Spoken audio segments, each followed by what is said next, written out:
All right, John, we have the 24 competitors in this men's 5,000 on the track. I just checked the temperature. It's 85 degrees with 65% humidity. Not ideal. Here are the first day heptathlon standings. And Janelle Rogers offer great shot put performance and an amazing 200-meter performance.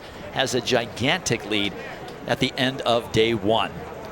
They will have the long jump, javelin, and 800 tomorrow. We'll, of course, have all that for you as we look at the collegiate and meet records for the 5,000. Don't worry about either one of those times being challenged in these conditions. On your mark. Kai Robinson, who is doubling back from his 10,000 meter win on Wednesday night, where the conditions were similar. And not just Kai Robinson, but also Charles Hicks back from that 10K 1-2 finish for the Stanford Cardinal on Wednesday night.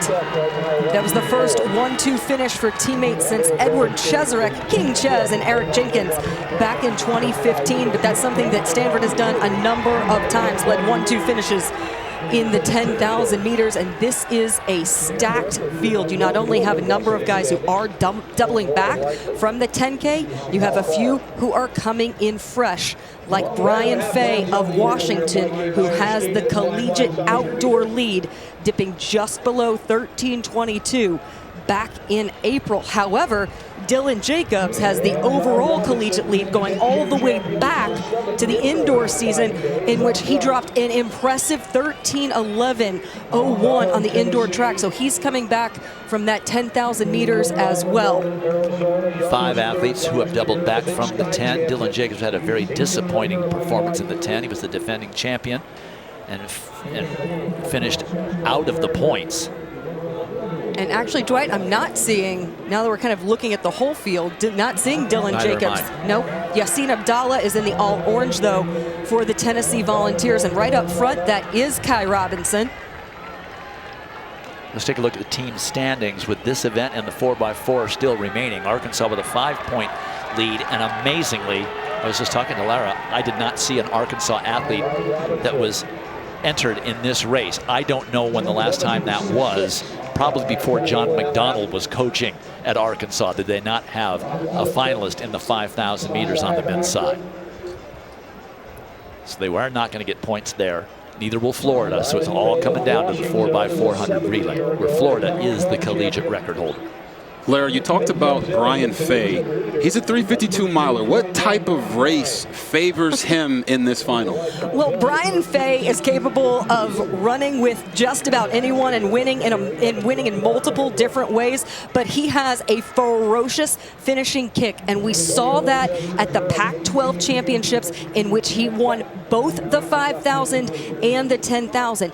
Indoors, he was part of that incredible showing in the mile for Washington, and what they did at the at the conference championships is head coach Andy Powell said there was a huge emphasis on trying to help the team win a title, and Brian Fay was willing to do whatever it took, and it came down to that 5,000 meter performance and an incredible closing kick for him. That was the first time the Washington men have won a conference outdoor title. Antonio Lopez Segura now in the lead in the first K, just under 3 minutes, 2:56. You could see them bunching up. Look at a lot of the athletes out into lane 2 and maybe even lane 3 on the curve. So okay about running extra distance just to stay out of trouble. They've really bunched up a bit in this last lap, and that is a recipe for disaster when you've got 23 athletes on the track in a very small space. You're seeing Carter Solomon of Notre Dame, that all-white kit. Now here comes Brian Fay with a little burst far over into the outside of lane 2 to situate himself right there among the lead pack.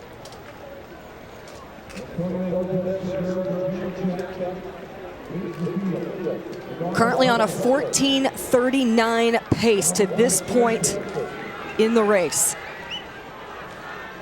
Lara, can you talk to the fans at home about the confidence that Stanford's Kai Robinson has, winning the 10K, now coming down to the 5,000, is that really something that can propel him forward in this final? Well, not just Kai Robinson, but also Charles Hicks. In fact, because of the fact they went 1 and 2, and I talked to a few of the other coaches with the athletes in this field, and they said that sometimes having a showing like that, although your legs are tired, you just have such a momentum boost and a confidence boost, and then the pressure is off because all the expectation isn't on one event. So you're able to kind of run loose, run fast, run free. They're also incredibly familiar with the rest of the guys in this field, being that you have a lot of your top athletes from the Pac-12 conference meet going head-to-head, and then some of those guys who were also in the 10,000 meter field, like Casey Klinger of BYU, who took 3rd. All right, we're going to step aside with about 8.5 laps remaining with Antonio Lopez Segura and Matt Strangio up front. We'll bet more of this 5,000 when we return to Austin. Like the 5,000 as weather doesn't seem like much fun and it would beat you up. This thing here can also beat you up. UFC 289 tomorrow night from Vancouver. The main event features Amanda Nunes, perhaps the greatest mixed martial artist to ever live for the women's side, defending her bantamweight belt against 5th ranked Arena Adala. Main card begins 10 Eastern, pay-per-view. Early prelims, 7 Eastern. Those are on ESPN and ESPN Deportes, ESPN Plus. To order the main card, you can get it in English or Spanish. You go to espnplus.com/PPV. Buy it and watch it. Right now, we're watching this, and we're watching some high jump with Dwight. All right, John, let's pay off that high jump. It got pretty hot. The bar at 7.6½, 2 meters 30. And this is Vernon Turner up for his 3rd attempt. He's got to clear this to win because he's behind Beckford on misses. This is a height that Vernon Turner has made and Beckford has not, but Turner is out. So no matter what Beckford does, he wins it. But it's a nice thing to be able to jump 230. So let's see if Beckford's got a chance. No, it's too much for them. They both jumped 7.525, but Vernon Turner had a miss on the way up. So Romaine Beckford of South Florida wins on misses at 7.525. Vernon Turner, his senior year, the final championship of his career at the collegiate level, 2nd. And Robert Vilchis, our guy from Missouri, of the personal best, finishing 3rd. That's good for the Tigers. Back to the 5,000 meters with just less than 5 laps remaining. And it's Antonio Lopez Segura up front with Kai Robinson on his right shoulder. That's been the way it's been for about the last 3 laps. And Dwight, I talked earlier today with J.J. Clark, the Stanford director of track and field, about the performance of Kai Robin and Charles Hicks so far in this championship event. And he said they didn't have the showing that they wanted coming out of the cross-country season. Of course, Charles Hicks was the NCAA cross-country champion. When they got to the indoor championship season, felt like they left a lot on the track. So this has been very gratifying for the program. Gave immense credit to distance coach Ricardo Santos for what we're seeing from these Stanford guys. And look who has now inserted himself into the mix. That is Nico Young, who is the top returner in the field. He finished 3rd in last year's NCAA Outdoor 5,000 meter championships. The Northern Arizona product is now right up front. Dwight, at the beginning of the broadcast, you noted the collegiate record of Abdi Nur. Nico Young was also in that race, just 5 seconds behind his teammate in that race last year, and that time by Nico Young of 13:11.3 still stands as the 3rd best in collegiate history. And Nico Young is fresh in the 5,000. And he was not amused by the pace, so he said, watch this. And he has really picked up the pace, and look at the way that the pack is stringing out as a result of it. And at the conference meet, he really flexed his versatility, running the 1,500 and the 5,000. So he has that nice, refined finishing kick that he's going to need over this last mile. That's Yassin Abdallah from the University of Tennessee, now jumping up, getting in there to push the pace as well. At the SEC Championships, Yassin Abdallah was 2nd in the 10,000 and helped pace Dylan Jacobs, his teammate, to his 5,000 meter run. Young just threw down a 61-second lap, and these are the only people who were able to slightly survive. Young from NAU up there in Flagstaff. Those guys, the guys in Tucson, Provo, any place that has altitude where they live and train are at a huge advantage at sea level.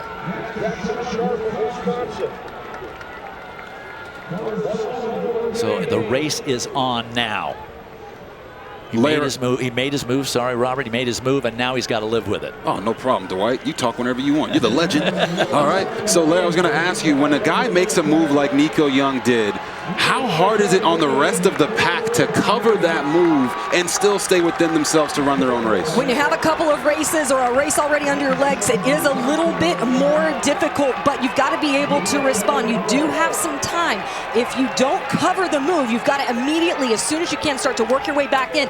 And you got to hope that a couple of people help pull you along, like what we have just seen. Jackson Sharp of Wisconsin doing a fantastic job of that right now at this point in the race. Only 8 in that front pack, and Nico Young just threw down a 2:05 800 meters near the back end of this race, and these are the only ones that were able to figure out how to stay with it. A lot of smart athletes did it very methodically. They didn't try to close the gap all at once.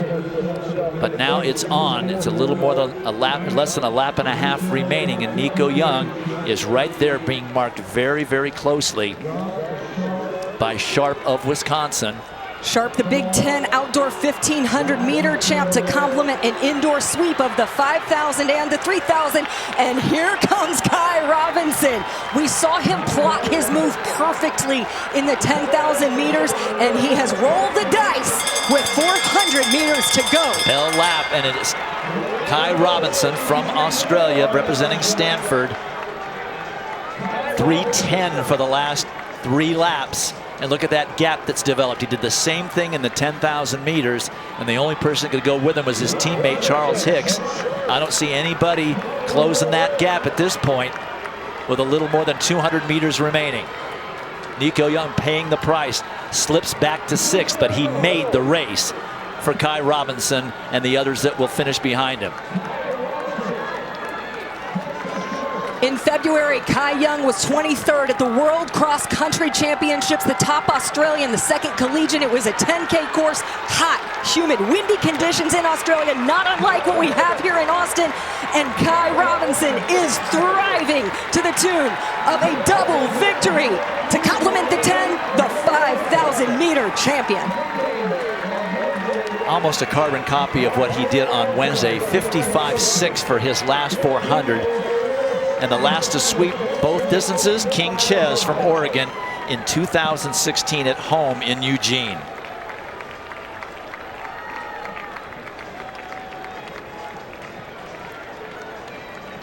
We talked about it earlier, Robert, about how you get that confidence, you get that boost of momentum, and that certainly paid off well for Kai Robinson, running so confidently, so loose and relaxed. A dual champion for Stanford. All right, that's the 5,000 meters. We'll get the official results, but if you want to watch the rest of the meet, which is the 4x400 relay, you got to switch over to ESPNU right now, and we'll be back with that exciting mile relay. Back in Austin, here are the results of that 5,000 meters. Kai Robinson pulling off the double, the 10,000 on Wednesday, and the 5,000 here. Graham Blanks of Harvard came up for second, just in front of Jackson Sharp from Wisconsin. And Nico Young, who made the race, faded all the way down to 8th. And John is with our winner. All right, Kai, I don't need you to recap every one of the laps and every one of the 5,000 meters, but let's go. Where were the most crucial meters in that for you? I mean, probably the most crucial for me is that first 100 meters. It sounds pretty dumb in a 5K, but I remember in indoors, both the 3 and the 5, I kind of got lazy, and immediately I was swallowed up, spat out the back at the start of the race. So here, I just wanted to get to the front. I didn't want to lead, but I just wanted to be up there so I could see the race. I would have a little bit of control over it. And so that was a little bit of the strategy. I mean, we went out pretty slow. It was slower than the 10K went out for sure. And I just wanted to stay there, stay relaxed, stay out of trouble. That's like one of the main things. And I mean, 4 laps to go, Nico made a move. I sort of thought, hey, I don't have the strength to go with him if he's going this pace. So I trusted myself that I'd have that strength at the end. If I could just lay off him a little bit, let him go, expend all his energy, And thankfully, that last 500 meters, same thing as the 10K. I sort of just felt good, went around to the front, and from there, it's just telling yourself you can do it. You can do it, you can do it, you can do it. I mean, 200s go, I was cooked. I heard the announcer saying Jackson Sharp, and I couldn't hear him or see like any shadows around me. I'm like, he must be right in my blind spot, right on me. And pulling to the last 100, I look up the screen, and I see no one near me, and that's when it sunk in. So there's a lot of joy in winning both of them. In the last 2 days, or the last 3 days, but the last 2 races, where did it hurt the most? After the 10K, the calves were definitely sore. I mean, we finished the race. I actually felt much better than every other 10K I did, which is surprising.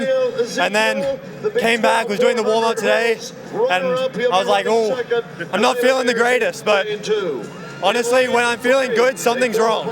So when I'm not feeling good, I know I can go out there and I can race well. So in that case, I hope you feel lousy all summer and have a great offseason. Listen, I know cross-country season wasn't how you guys want to go. Disappointed. Congratulations on how it ended with championships in the 5 and the 10. Thank you very much. Very good. Bub said, yep, hopefully he feels just miserable the rest of his summer, guys. All right, John, that was a nice breakdown of how that whole race happened from Kai Robinson. Here are the team standings after 20 events. Just one event remaining, the 4x400 relay. Arkansas with a 5-point lead over Florida. And then Stanford in third, thanks to Kai Robinson and those 10 points that his 5,000-meter performance brought. But the only two in contention that have 4x400 teams are Arkansas and Florida. Arizona State also has a team in, but they cannot win the overall team title. So here's how it goes. Florida is the collegiate record holder. If they win, and you can see right there, they ran 2:57.76 at the conference meet in Baton Rouge about a month ago. If they win, if Arkansas gets 5th, they lose. If they get 4th, they tie. If they finish 3rd, they win. And there is Arkansas. Connor Washington will be their leadoff runner. James Benson will be second. Lance Lang will go third, and then Chris Bailey is going to be the anchor. Well, look who's going second for the Arkansas Razorbacks. AOD. Okay. Yeah, he was eligible. He was on the submitted card. He certainly is out there getting ready to go. You know, he didn't look great in that 400-meter hurdles, but he didn't really, you know, we'd never seen him under any kind of duress. He run 2 races. We didn't know what to expect from him, but here he wants to get back out there. He really wants to help this squad, but it's totally possible, the scenario, Dwight. Why? Because there's only 3 teams. There's 3 teams in this field that have gone, you know, that haven't gone under 3 flat. And Arkansas is one of those teams. So it's very possible that Florida could win this and Arkansas could finish 5th or 6th. And then let's just talk about lane violations, drop batons, impeding. There's a zillion things that can happen. There are the lane assignments with Arkansas in 5, Florida in 6. And as you guys mentioned, there were 5 season bests in the semifinals to get into this final. So Arkansas does have an uphill climb to try to win this, but Aiden Owens-Delarme running on that second leg could be the thing that pushes them to a championship. 5 teams in this 9-team field went under 3 minutes in the semifinals on Wednesday. And a couple other teams were knocking at the door of 3 minutes, sub 3 minutes.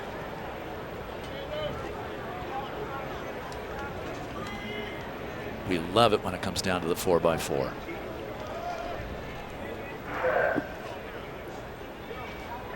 All right, from the inside, Texas A&M, Baylor, and UCLA. In the middle, Clemson, Arkansas, and Florida. And on the outside, Alabama, Arizona State, and Georgia. They stay in their lanes for the entire first leg, then pass the baton. The outgoing runner stays in their lane through the first curve, and then cuts for the pole on the backstretch. Alabama will lead off with Chris Robinson. They've gone under 2:58 this season. The 400-meter hurdler champion, Emmanuel Bamadelli, he goes for Florida. He's out to a big lead. Look at him, white top with the blue bottoms, and then there for Arizona State. That's Wuchukwu from Arizona State, who was also in that 400-meter final. Arkansas is well back in the first leg as AOD gets the baton. Looks like Florida is going to get the pole. 44-3 for the 400-meter champion, Emmanuel Bamadelli, on the leadoff. And this is Ja'Cory Patterson for the Florida Gators, and he is such a useful relay guy. You can run him on the 4x1, you can run him on the 4x4, he can run a great 100, he can run a great 2. He started his collegiate career running 400 meters for Virginia Tech. 6 of the 9 teams in here have run a team under 3 minutes, and Arkansas is last with AOD struggling. He had a tough time in the 400-meter hurdles, did not qualify.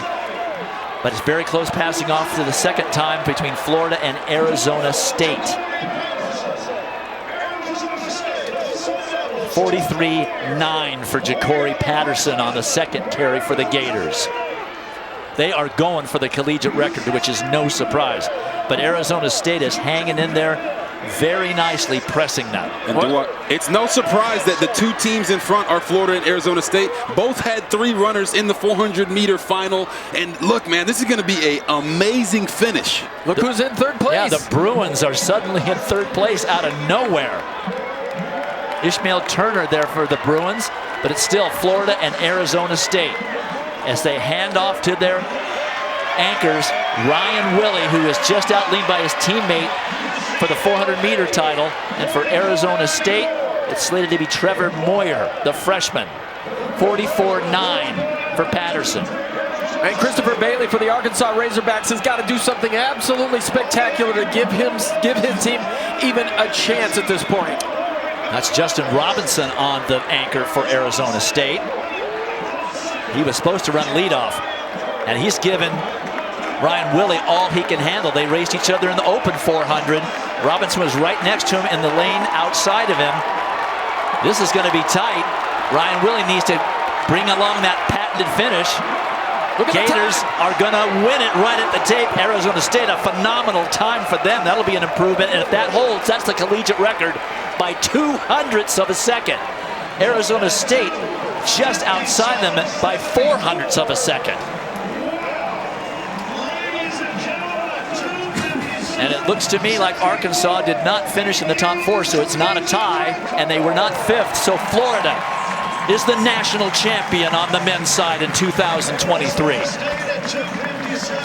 But look at these split times for the University of Florida. 44.3 for Emmanuel Bamadelli. Ja'Cory Patterson, 43.9. Javon Powell, 44.9. And Ryan Willie, a solid 44.2. That is just some outstanding running by the Florida Gators. It was tight right down to the end. Justin Robinson was not giving up anything in his pursuit of Ryan Willie. And Dwight, Ryan Willie made up for the finish in the open 4 by staying relaxed all the way through the finish, letting it all hang out. Ryan Willie and the Florida Gators out here getting silly, baby. Yeah, no looks to the right by Ryan Willie in this 4x4. But what a huge improvement for Arizona State on their best ever. They had run 2:59.14. They're now just 0.04 off the collegiate record, 5th all time. There was a guy, Emmanuel Bamadelli, 44.3 leadoff. That made all the difference for the Gators. Look at that. Only 3 teams under 3 minutes, though. But it took a lot to get here. Arkansas ends up 8th. They get 1 point. And of course, you never know about yellow flags or lane violations and everything else until that's all cleared. The Gators have got to be very muted in their celebration.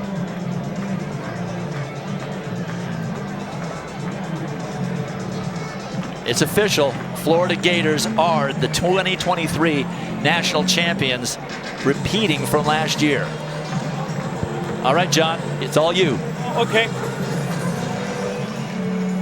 All right, I'm huddled with the winning team, and again, another collegiate record for you guys. I'll start with you, Emmanuel, since you started it off. I just want to know where you came up with the strength after winning the Open 400 to run that leadoff leg. I think we've been training all year for this, so just about believing in the training program, having faith in your coach, and putting faith in my teammates. So that's just the outcome. Ryan Willie, they brought it back to you. You're the guy that brings it home. They were with you the entire way. How is it you managed to muscle it out? Coach always told me in moments like this, keep my composure. Don't panic. Trust your arms. I'm always going to finish regardless how I feel. So I just we got the job done today. We national champs. We're defending national champs. I'm just glad we're here again. You guys are now 2-time national champs. We'll see you in a bit to give you a trophy. You good with that? I'm great. There you go. Get some wind. All right, guys, back upstairs. We'll have the trophy. Oh, Mike Holloway would like some love, too, as long as he's down here and all that stuff. There he is, Coach Holloway. He knows how to get him ready for the national championships. You know, Dan, you were talking about that, and I think a few years ago, maybe 5 years ago, he said, you know, the SEC is too deep at the conference level. I can't have my guys ready a month in advance in the national champion. I'll give up the conference. I'll get 3rd or 4th in the conference even, so our guys are ready for the nationals, and that's been a formula that's worked really well for Coach Mike Holloway. Well, and he said that when they left Eugene, Oregon last year after that championship, he put it behind him, and he said, how do we win another one? He wasn't relying on his laurels, and he didn't want everybody to feel pressure from last season. He said, we put that one behind us. We got to go out and figure out how to win another one. And he had them focused. God, this was an amazing team. They didn't compete a lot outdoors, and all of a sudden they show up at the SEC meet and just were phenomenal. There are the final team standings. Florida winning it by 4 over Arkansas based on that Arkansas 8th place finish in the final event.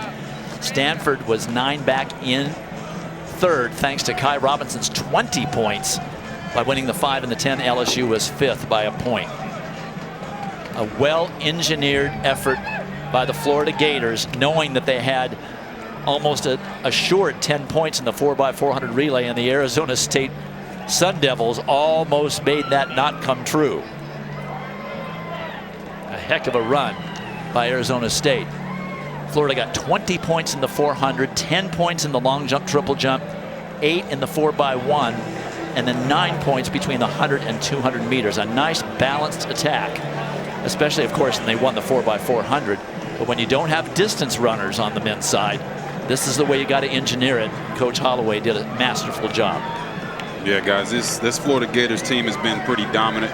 And, you know, for the young guys out there, know about a little bit of Drake, going back-to-back like Drake, Jordan 96, 97. Just amazing what Coach Mike Holloway's been able to do. Getting these guys to compete. Even a guy like P.J. Austin in the 100 meters goes out and runs amazing in the semifinal, gives them some points in the final. It's just amazing to see what he's been able to do with these guys year after year. And let's remember, they did this without Robert Gregory making the final or scoring any points in the 100 meters.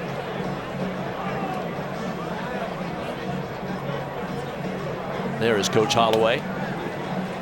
That's got to be a satisfying feeling to know that that formula worked once again.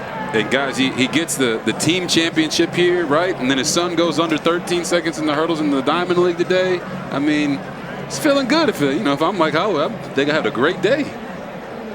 Well, you know what they say, Robert.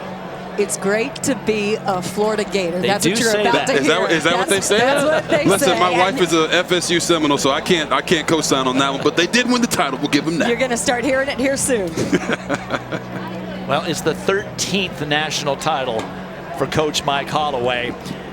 And it's now time to go down and give it to John Anderson to give out the award. Thank you, Dwight, and thank you, Austin, Texas, and the University of Texas for a wonderful men's championship. Don't forget the ladies. Tomorrow we'll crown another one, but today it's about the men's championship, and it's once again about the Florida Gators. And here to present the trophy from the D1 Track and Field and Cross Country Committee, and to give it to Mike Holloway of the Florida Gators, is Irvin Lewis. Thank you, Coach. On behalf of the NCAA and the National Committee, Athletic Committee, we would like to present you with the 2023 Men's National Championship. Congratulations. You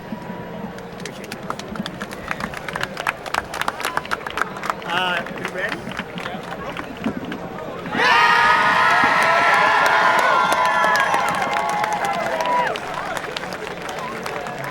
All right, that's another one. I count 6 outdoor trophies. Tell me why this doesn't get old.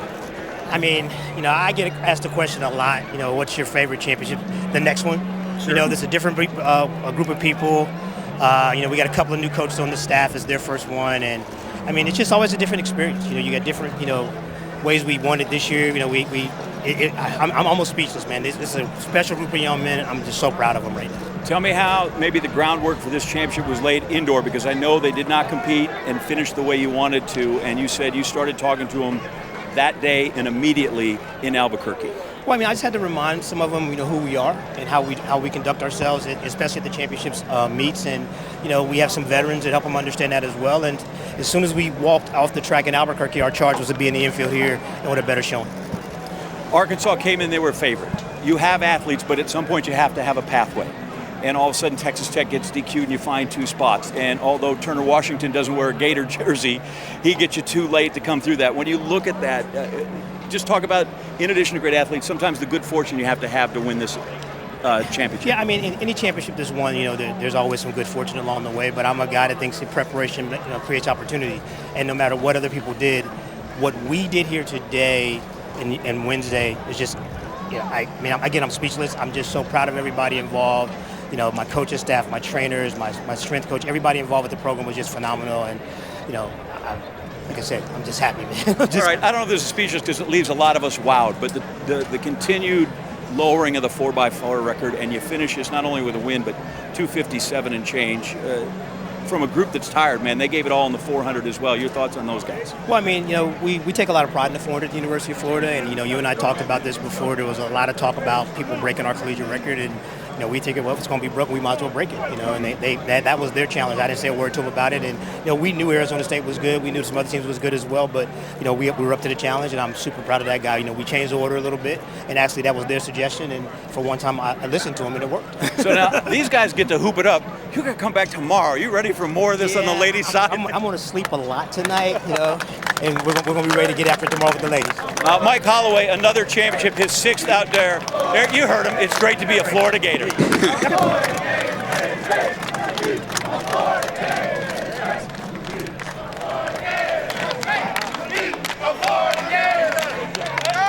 Well, the last back-to-back team was Florida, 2016 and 2017, and this is the 4th outdoor men's crown for Coach Mike Holloway in the last 7 years. That's almost a dynasty.